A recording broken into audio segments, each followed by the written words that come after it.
Без политизирање на трагедијата во Кочани, владата ќе стори се што може за настраданите во пожарот. Целосна истрага и расветлување на случајот, носење на сите инволвирани лица пред правдата и обезбедување соодветна здравствена заштита и медицинска помош на сите повредени. МВР ќе постапува по налог на обвинителството, вели премиерот Христијан Мицкоски. Повтори дека власта стои на располагање за помош на семејствата и повредените во пожарот.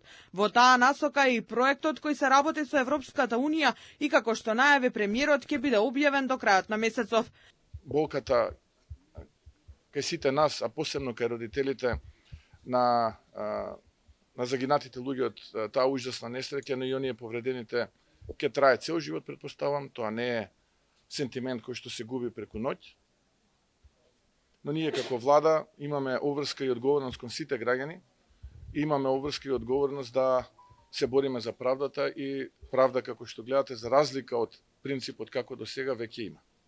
Според премиерот, трагедијата продолжува да се злоупотребува за политички поени. Жалам што одредени некрофили во политичките партии се обидуваат преку овој случај да добијат некои политички поени. Мислам дека тоа им се враќа како бумеранг во глава и дека тоа не им е успешна мисија. Но во ред тие избрале таков начин да функционираат и нека функционираат. Јас никогаш нема да го политизирам овој случај.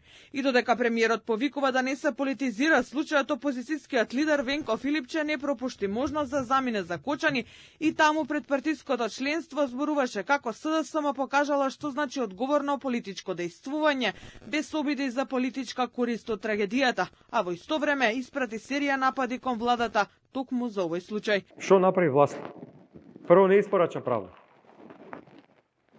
Понатаму не испорачува здравствена услуга. Сега луѓето имаат проблем.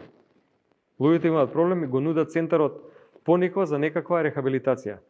Во центарот Пониква не можеш ни на одмор да одиш, а не да третираш такви сериозни медицински состојби, и тоа е уште еден доказ дека луѓето не се заинтересирани да помогнат. Владата најави дека на седница ќе донесе одлука со која одморалиштето Пониква, која располага со 27 соби и 56 легла, ќе се пренамени во центар за рехабилитација, во кој медицински кадар ќе може да работи како на психофизичката состојба, така и на пружање на медицинска нега за брзо закрепнување на повредените граѓани. Досега биле обезбедени 30 милиони денари за транспорт и сместување на членовите на повредените и потсетуваат од владата дека е отворена телефонската линија за директна комуникација со премиерот. Дополнително, настраданите линиите може да ги користат за секоја потреба и предлог.